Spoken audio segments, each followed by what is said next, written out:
Olá, então vamos fazer hoje a quinta parte da leitura do texto base da campanha da fraternidade.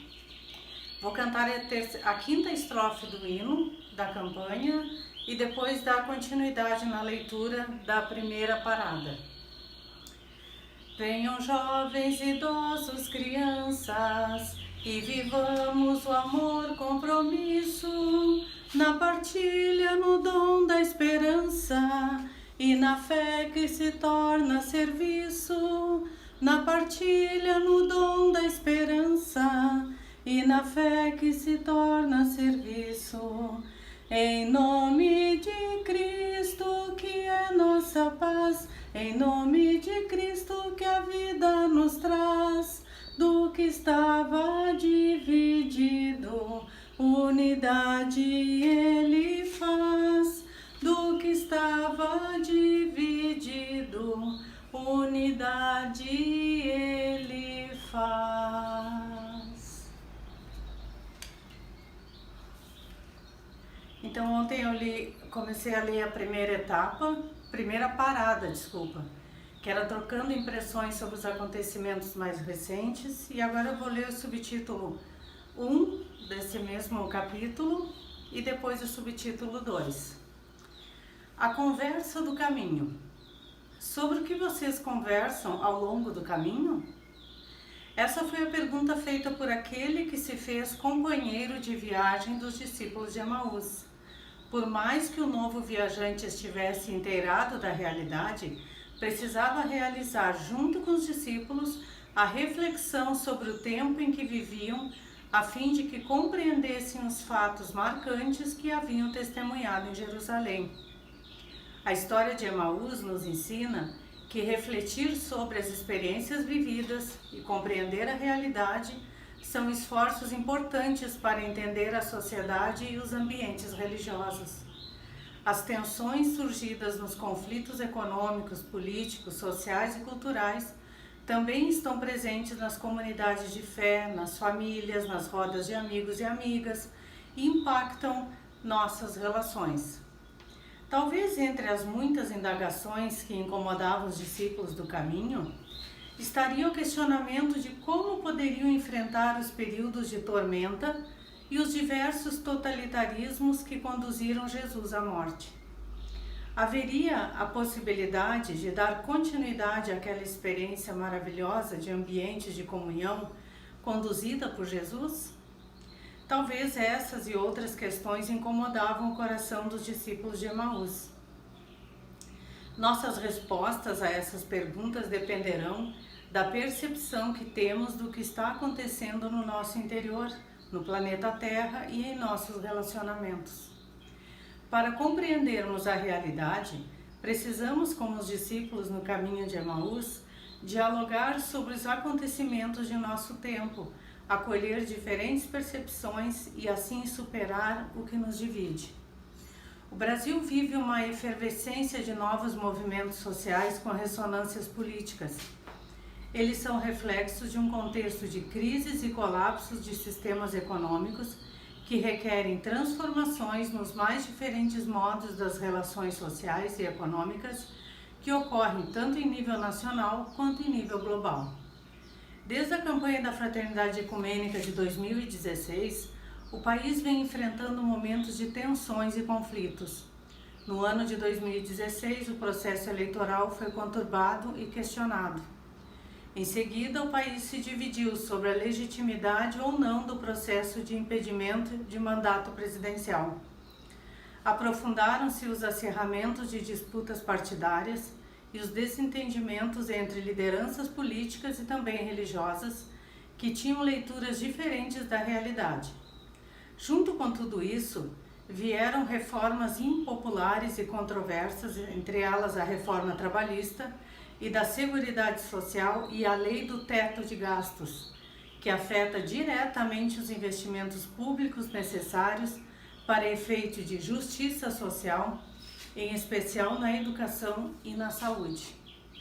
Houve aumento do desemprego e da pobreza, aprofundando as desigualdades, a fragilização das relações e das condições de trabalho e o agravamento de conflitos entre grupos políticos, movimentos sociais e religiosos e organizações da sociedade civil. Proliferou o uso indevido das redes sociais com a difusão de fake news, notícias falsas e de discurso de ódio. A sociedade brasileira vive momentos difíceis por causa dos muitos muros construídos, do racismo, das desigualdades econômicas, da dificuldade de conviver com opiniões diferentes, de desrespeito e ataque às instituições. Em situações limite como essa, na busca por refúgio, recorre-se por vezes ao sagrado. A religião torna-se uma possibilidade de segurança e a fé pode significar a proteção. No entanto, não podemos ignorar que as instituições religiosas, suas lideranças e as pessoas que frequentam e compõem uma comunidade de fé não estão separadas do mundo em crise. Elas são parte da história presente, sofrem as consequências das situações de conflito. Os momentos de comunhão podem ser afetados pelas polarizações da sociedade. As pessoas que frequentam as comunidades de fé são afetadas pelas diferentes crises da sociedade. Elas são as mesmas pessoas que labutam no campo ou no trabalho informal, que saem para buscar um emprego ou uma ocupação tendo em vista o seu sustento. São as que estão no trânsito a caminho da escola, da faculdade ou do serviço. São as que cumprem o dever cidadão de votar e pagar impostos. São as que ocupam cargos públicos. Tanto suas casas como suas próprias comunidades de fé sofrem com os efeitos de medidas econômicas, de arroxo salarial e de crédito, do comércio fechado ou pouco aquecido. Todas essas coisas produzem o aumento da pobreza, aprofundam o abismo social, conduzem ao endividamento e ao aumento da violência. Mesmo vivendo em comunidades de fé, muitas enfrentam discussões familiares, problemas de saúde, lidam com inimizades, preconceitos, indiferenças e são desafiadas a tomar posições em relação a situações ou temas que pouco conhecem. Os peregrinos de Emaús foram surpreendidos com o fato de um cidadão demonstrar que não estava informado sobre algo tão trágico e presente na vida do povo: a injustiça cometida pela condenação e morte violenta de um inocente, Jesus. Durante a viagem, eles procuraram informar o estranho não somente sobre as perturbadoras notícias, mas expuseram também suas contradições e dúvidas. Relataram que as mulheres foram ao túmulo, não encontraram o corpo de Jesus, mas encontraram anjos que anunciaram que ele estava vivo.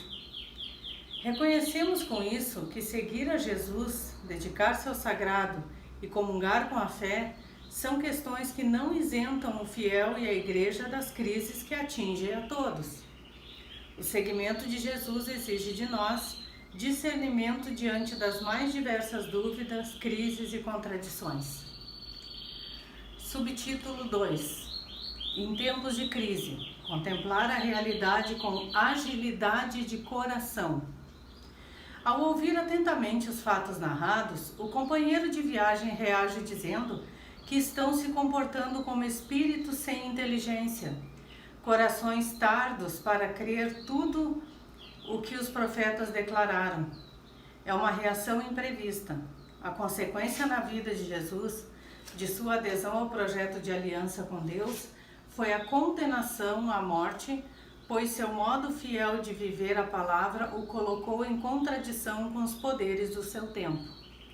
Mesmo sendo próximos a Jesus, aqueles discípulos não conseguem compreender os fatos.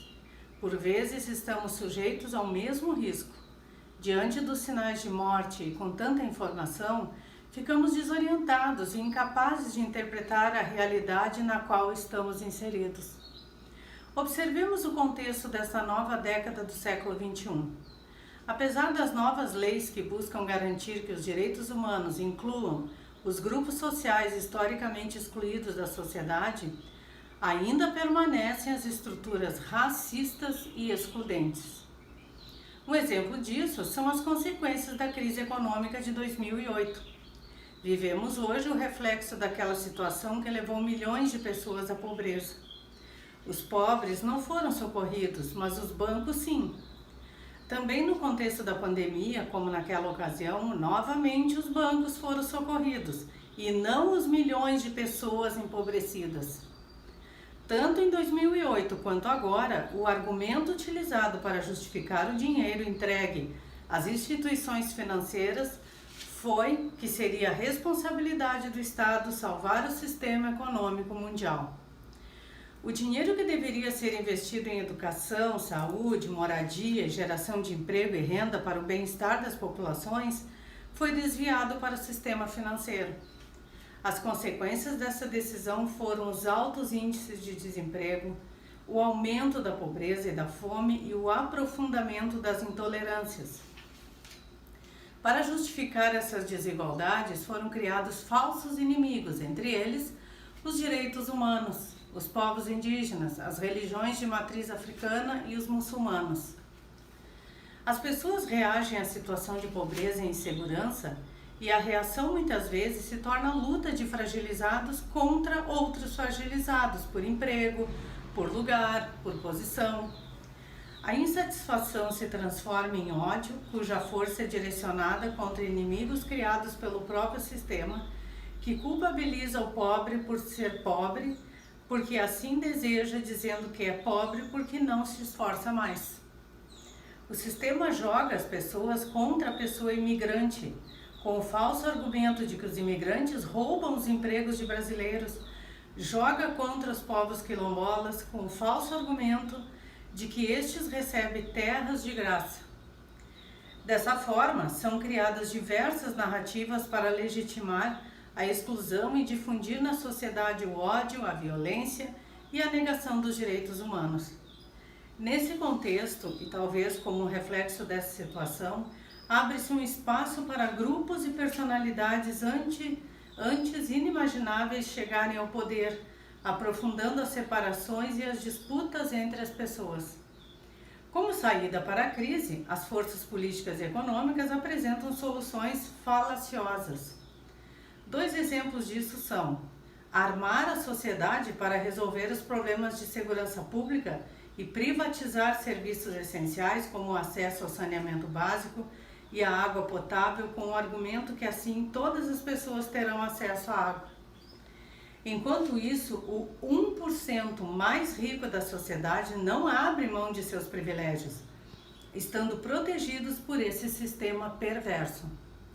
A manutenção desse sistema é nutrida e defendida com discursos de meritocracia, com teologias da prosperidade e com a promessa de que todas as pessoas, por mais pobres que sejam, poderão com muito esforço fazer parte da camada mais rica da sociedade. As pessoas diretamente impactadas pelas estruturas geradoras de desigualdade tendem a imaginar que é necessário aguentar, porque não é possível transformar tais estruturas. É algo semelhante ao que acontecia com a parcela do povo hebreu durante o processo de libertação e após a saída do Egito. As histórias do Êxodo nos contam como, diante das dificuldades da travessia para a libertação, alguns desejavam o retorno às situações violentas e degradantes da escravidão. Sempre que passavam por dificuldades como fome, sede, ou diante das dúvidas de liderança sobre quais estratégias seguir para tornar real o processo de libertação, a primeira reação era a de aceitação ilusória de que voltar para a escravidão no Egito seria melhor do que buscar saídas reais para a crise. Do mesmo modo, encontramos-nos hoje em uma situação de intensificação das relações injustas que imperam na nossa desordem social. Nesses tempos de dificuldades e crises, as pessoas que ameaçam a concentração de riqueza, patrimônio e status social são vistas como inimigas. As mais vulneráveis acabam sendo culpabilizadas. Com esses processos, portanto, os grupos e as pessoas que já se encontram em situação de exclusão e vulnerabilidade tendem a sofrer ainda mais. Dessa forma, a coesão social vai diluindo. Tornamo-nos inimigos e inimigas uns dos outros. Entre os muitos aprendizados da pandemia da Covid-19, um deles foi o de que o aprofundamento do sistema de acumulação do capital apropria-se dos bens comuns para explorá-los economicamente. Nossos rios são poluídos, nossas florestas derrubadas. A terra, como organismo vivo, vai morrendo. Tudo isso traz consequências como o surgimento de doenças desconhecidas. Diante disto, com o poeta português cardeal José Tolentino Mendonça, oramos. Livra-nos, Senhor, deste vírus, mas também de todos os outros que se escondem dentro dele. Livra-nos do vírus do pânico disseminado, que em vez de construir a sabedoria, nos atira desamparados para o labirinto da angústia. Livra-nos do vírus do desânimo, que nos retira a fortaleza de alma com que melhor se enfrentam as horas difíceis. Livra-nos do vírus do pessimismo, pois não nos deixa ver que, se não pudermos abrir a porta, temos ainda a possibilidade de abrir as janelas. Livra-nos do vírus do isolamento interior que desagrega, pois o mundo continua a ser uma comunidade viva. Livra-nos do vírus do individualismo que faz crescer as muralhas, mas explode em nosso redor todas as pontes. Livra-nos do vírus da comunicação vazia em doses massivas, pois essa se sobrepõe à verdade das palavras que nos chegam do silêncio. Livra-nos do vírus da impotência, pois uma das coisas mais urgentes a aprender é o poder da nossa vulnerabilidade. Livra-nos, Senhor, do vírus das noites sem fim, pois não deixas de recordar que Tu mesmo nos colocaste como sentinelas da aurora.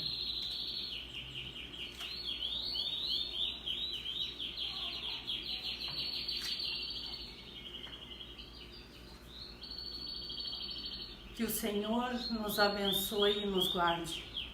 Que Ele nos mostre a sua face e nos conceda a sua graça. Que Ele volte para nós o seu rosto e nos dê a paz. Que o Senhor nos abençoe. Amém.